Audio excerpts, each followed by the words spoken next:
Hello, and welcome to an episode of Todd Talks. When Todd talks, people listen. Praise the sun, heathens! Praise it! Hopefully. And today, we are doing the preview / prediction of the upcoming death battle of Dark Souls versus Skyrim. A battle that has long been desired by one Liam Swan, and once again, he's getting his wish. Now, don't forget, one of the last times he wanted a battle so badly was when we got Alucard versus Dio, and that was one of the best 2D death battles ever. A real effing vampire. Love it. And yes, I'm still mad that Alucard lost, but still, it was a great fight.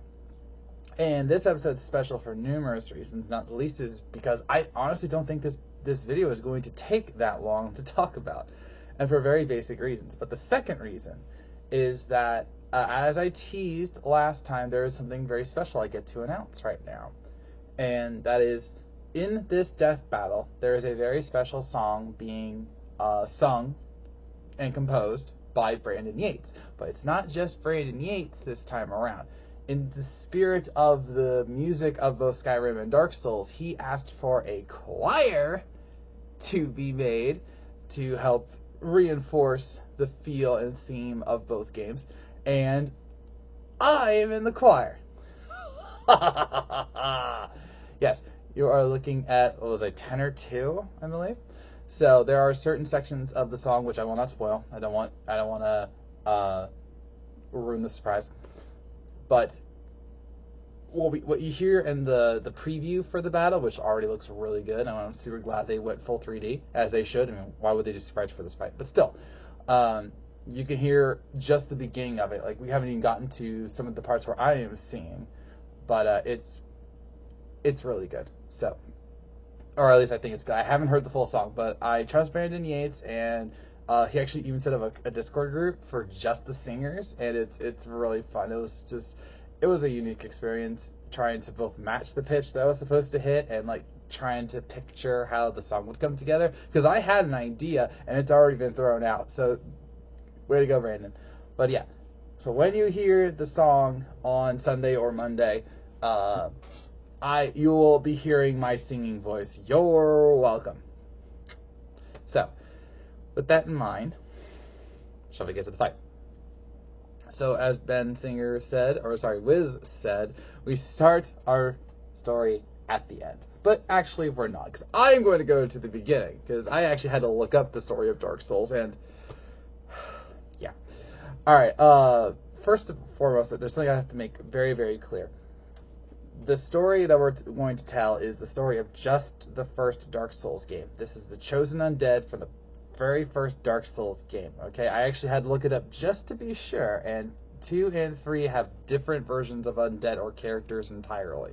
It ties into the themes of the original game, including the first flame and all that, but this is only the first game, Chosen Undead. Okay, good. Just want to make that clear. So, once upon a time, in the true ancient world, in fact, it was called the Time of Ancients. It was dragons who once ruled the world, and with their fire bequeathed the first flame. And then all went to hell. I'm sorry, that just felt appropriate. Eventually, the Age of Fire, as it was soon called, came to an end. There was a wave of undeath that befell the land, and through it, the beings that were given a dark sign mark, don't know why I put it in my arm, but it just felt appropriate, were turned into beings known as hollows, or basically mindless undead. And with no one to save them, or so they felt, they did the only thing they could do. They waited for the end of the world. And in fact, anyone who was undead, including the protagonist, was locked up in an asylum, literally to just wait for the end of the world to come. Thankfully, that didn't happen, did it? Because you get rescued by a knight who, after freeing you, dies, sadly. Rest in peace. And you are told of a prophecy of a chosen undead who would go to the realm of Lordran and ring the bells of awakening to help basically bring back the world or ruin it. It depends on. We'll get to that. We'll get there. So after defeating a demon in the asylum and deciding I will take on the quest, a massive crow, because why not, takes you to Lordran to go ring the bells of awakening, and so begins your quest. But not surprisingly, it doesn't just end with the bells. All right, it just doesn't, because why would you do that? So after going to a special hub place in Lordran, you go to a high place to ring a bell, and then you go to a low place to I want to do the Zarbon laugh from Double Artemis Universe to ring the second bell. But that's not it. That's not the end, because then you have to go on another quest to get the Lord Souls. That's Lord Souls. Okay. Why? Because in the time of ancients, 4 beings were given special souls to help do various things. One of them was Lord Gwyn, who is the final boss of the game, or sorry, Red. And after you get the Lord Flames, you go and fight Gwyn, you defeat him, and then you have a choice. And the choice is either to extend the Age of Fire and break the Curse of Undeath, or extinguish the Age of Fire and become the Dark Lord in the Age of Dark. Of course, I would choose Age of Dark. Why? Because I'm evil. If not obvious, I don't play Dark Souls. I was never interested. But hey, I didn't play Skyrim either. And I'm actually kind of glad about that, because I would probably have spent way too much time in that game. But anyway, the problem with just going and completing the story is that this world has gone so mad that there are beings of almost unimaginable power lying around. And that is where you get to have the most fun in Dark Souls, because you build your chosen undead to be whatever you want them to be. So if you want them to be like this powerful tank that can just accept all damage and then deal it back to the users, you can do that. If you want to focus on magic and have some fun with that, you can do that. If you want to be more of an assassin kind of character, you can do that. And if you want to wear absolutely nothing and just dodge roll until you nick and tear your opponents to death, you can do that. And that happened on Twitch. What a world. So part of this game, and I started another game, is that it's all about what you want. You design and you use your chosen undead how you want, including how you go about the game in certain ways. It is a linear game. It's not like Breath of the Wild or Tears of the Kingdom, but you can choose how to outfit your character, and it's because of that I'm actually not going to deal with all the various weapons and magics and items that you can use.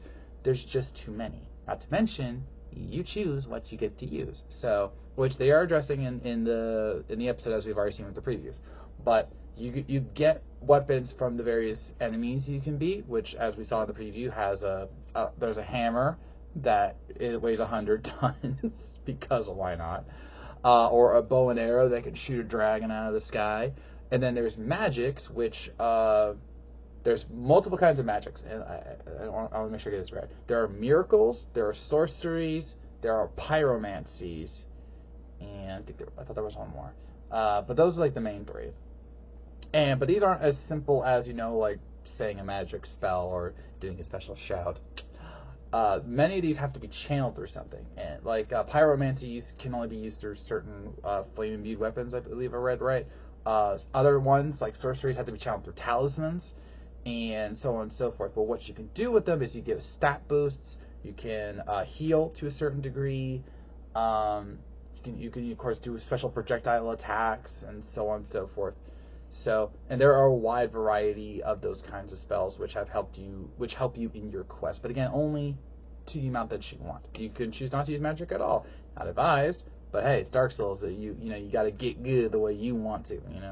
So, arguably the biggest benefit that the Chosen Undead has, well, technically have, because it's technically multiple entities.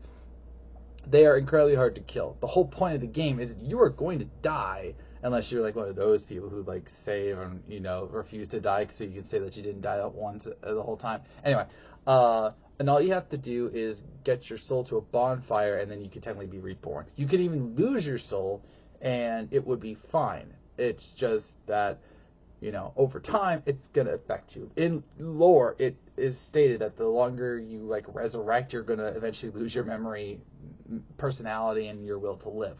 So, yeah. But they can take damage like no one else because death is technically not something they fear. They're undead. That's the whole point. They know they'll come back, so they can go up against these massive building-sized monsters with their massive 100-ton weapons and dragon-slaying bows, and know that, okay, even if I die this time, as long as I get back to the bonfire, I can, save the day, praise the sun, and move on. So, yeah, and then because of how you build them over time, they become incredibly powerful. These beings are insane. They're just insane. And the powers they wield, as I've already talked about, is pretty impressive. But that isn't even talk about Lord Gwyn. Lord Gwyn's whole existence was to maintain the sun. Like, literally. It's his whole story that I am here to maintain the sun. Which is why when you kill him, you take his place and either keep the Age of Fire going or you turn to the Age of Dark because the sun goes away. So you're dealing with an entity that can, hold up maintain the power of a sun, which is no small feat with or without magic.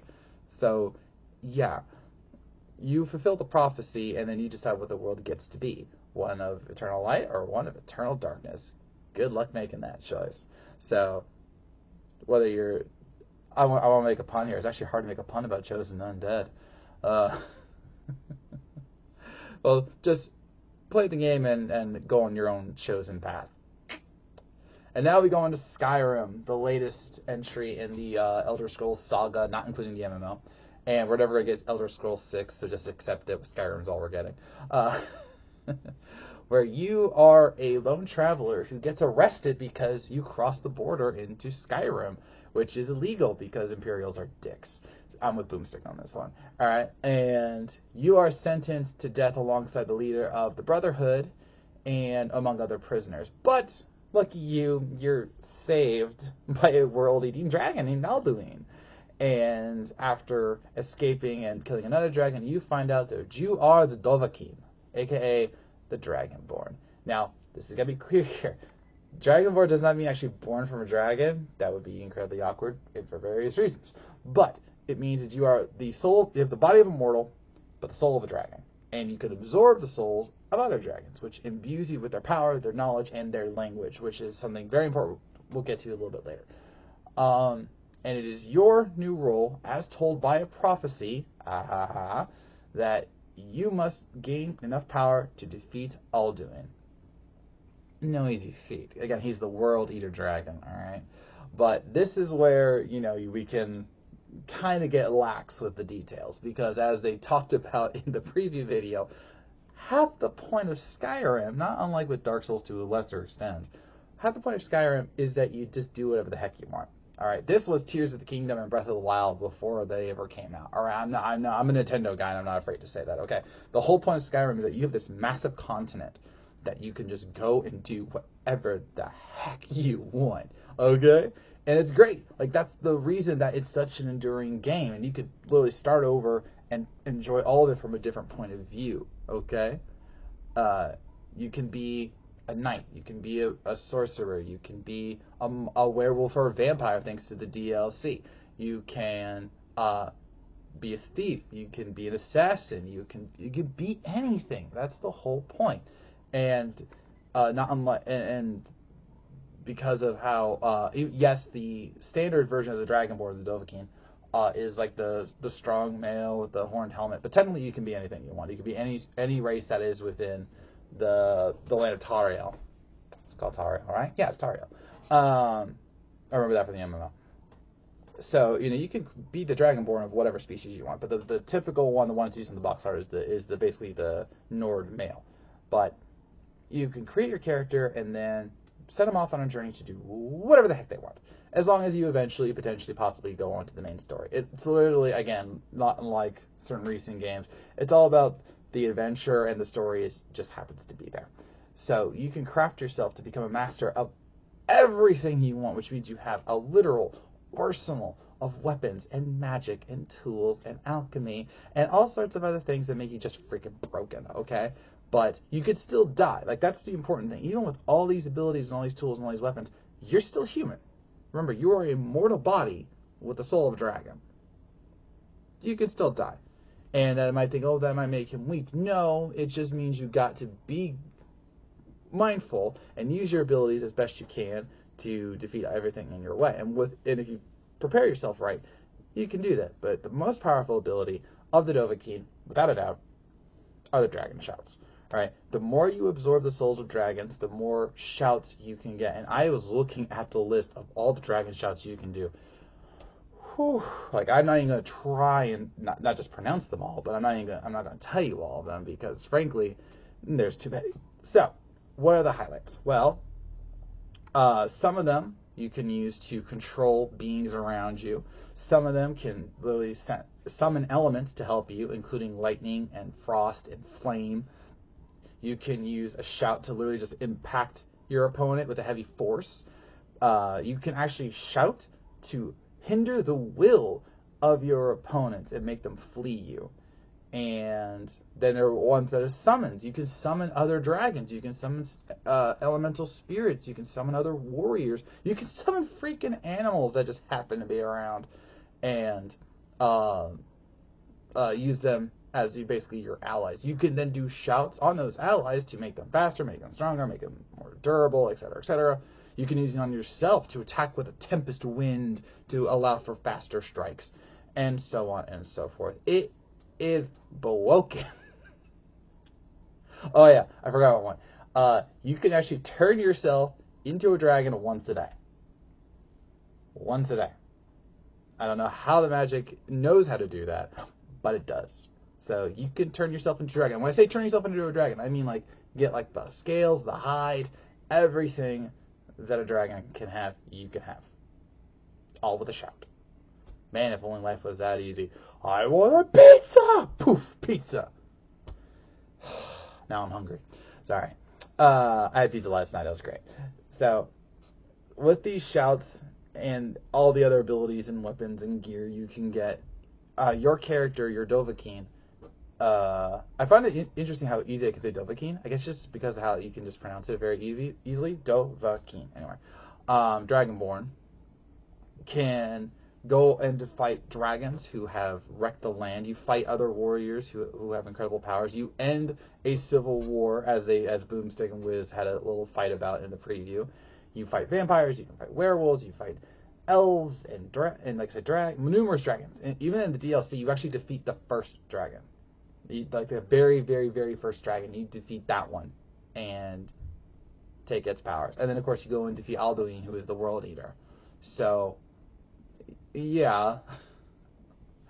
Doesn't matter if you go to the sky or the outer rim, you're going to have an adventure in Elder Scrolls V. Oh!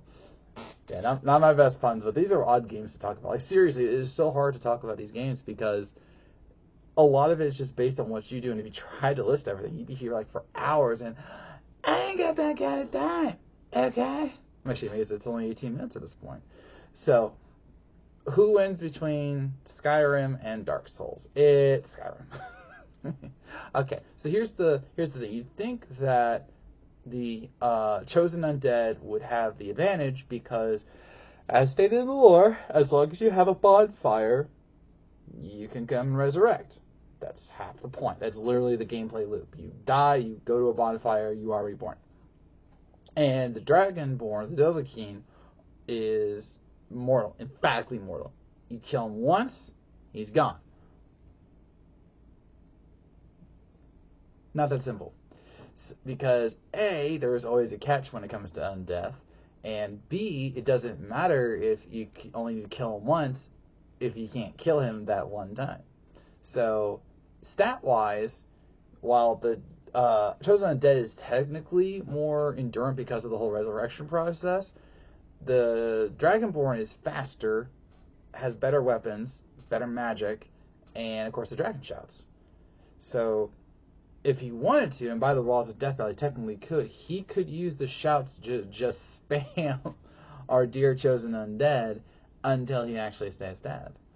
And I've seen many people stating that because there are shouts that don't just impart damage, but can weaken the will and the soul of the opponent. Not to mention that the Dragonborn has numerous weapons and items that can affect the souls of the undead. Now, yes, we did say, we as in I and Death Battle, we did say that the Chosen Undead can live without a soul, like others have too, but the more they die, and thus the more souls they technically lose, they start to become more like a hollow, which is like the worst kind of undeath. All right, they're mindless and lack personality, and that's what the Chosen Undead is trying to fight against. All right, and so the more he fights, the more Dragonborn kills him, the more it's going to eventually affect him, and he could die via the power of his own lore.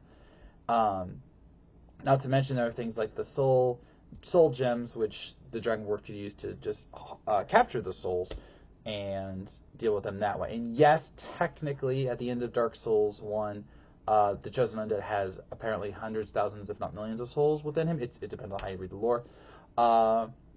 It still wouldn't matter over time, especially if the Dragon Shouts can just break them all down and make them lose their will to fight. So, and then there's the scale of the beings in their world. Like, this is the important thing that I'm really glad I looked up. In the realm of Dark Souls, the whole point is that the beings you fight are technically humans or mortals, but they have attained a certain godly level tier. But in Skyrim, these are straight up gods you're dealing with. All right, like at times, like they actually hinted at in the preview where they talked about Oblivion, where the gods meet, and then of course you got Alduin, who is a multiversal world eater. All right, it is specifically stated he's multiversal level. All right, so that tops the power of Lord Gwyn, who can hold up the sun. So holding up a sun, devouring worlds in a whole multiverse. Just saying. So, just on the scale, and that's not to say that the scale of Dark Souls is small. It's just because of how the lore works. It's really about the lore here. These are, as someone once described it, it's about humans who have ascended to a certain level that is godlike, versus Skyrim, where you're actually dealing with gods of a universe or multiverse in this case. So, when you add that up, plus, Dark Souls by definition is meant to be taxing. It's meant to be hard and tough to beat, right? Because of that, the healing of the Chosen Undead, especially because of the resurrection cycle, is not what it could be. The Dragonborn has multiple spells and potions and a dragon shout that can heal wounds more instantly, whereas the Chosen Undead has just the elixirs, the Eustace elixir, I think it was called, and a certain like slow regeneration, versus the Dragonborn, who can pop certain things or shout certain things, and all of a sudden he's healed. One's dragon shout literally says that it can heal even the most grievous of wounds. So, and that's instant, because this is more of an RPG versus a Souls-like game, and literal Souls-like game. So, Dragonborn has better strength, better speed, if you count that bow feat, has fought tougher monsters, has fought the undead, and yes, the Chosen Undead has fought dragons, but nothing like the Dragonborn. And remember, they both have spells that technically could kill each other, but that's only by the definitions of their world. As another site I look up noted, the Chosen Undead has something that could kill dragons, but the Dragonborn isn't a dragon. It doesn't have scales. It doesn't, except for that one spell. It's not a dragon entity. It's a dragon soul within a mortal body. And then vice versa, Dragonborn has various things, including spells and the Dawnbreaker sword, which can kill the undead. But the Chosen Undead isn't your standard undead as it is in Skyrim. So technically those nullify each other, and even at best it only makes it better for Dragonborn, because he'll hit his weapon before the Chosen Undead could even try and use his. So, better strength, better speed, better feats, better foes, better equipment, better arsenal, dragon shouts. Dovahkiin wins. Just saying. So yes, with that I am ending this episode of Todd Talking. Only 25 minutes. I'm awesome. The shortest video in a long time. Who do you think is going to win between Dark Souls and Skyrim, and how epic do you think this fight was going to be? I think it's going to be pretty epic. I think it's going to be pretty epic. Are you excited to listen to the song, to hear my dulcet tones? Let me know in the comments below. So, I thank you for watching. If you made it this far, I know you were listening, and I'll see you around.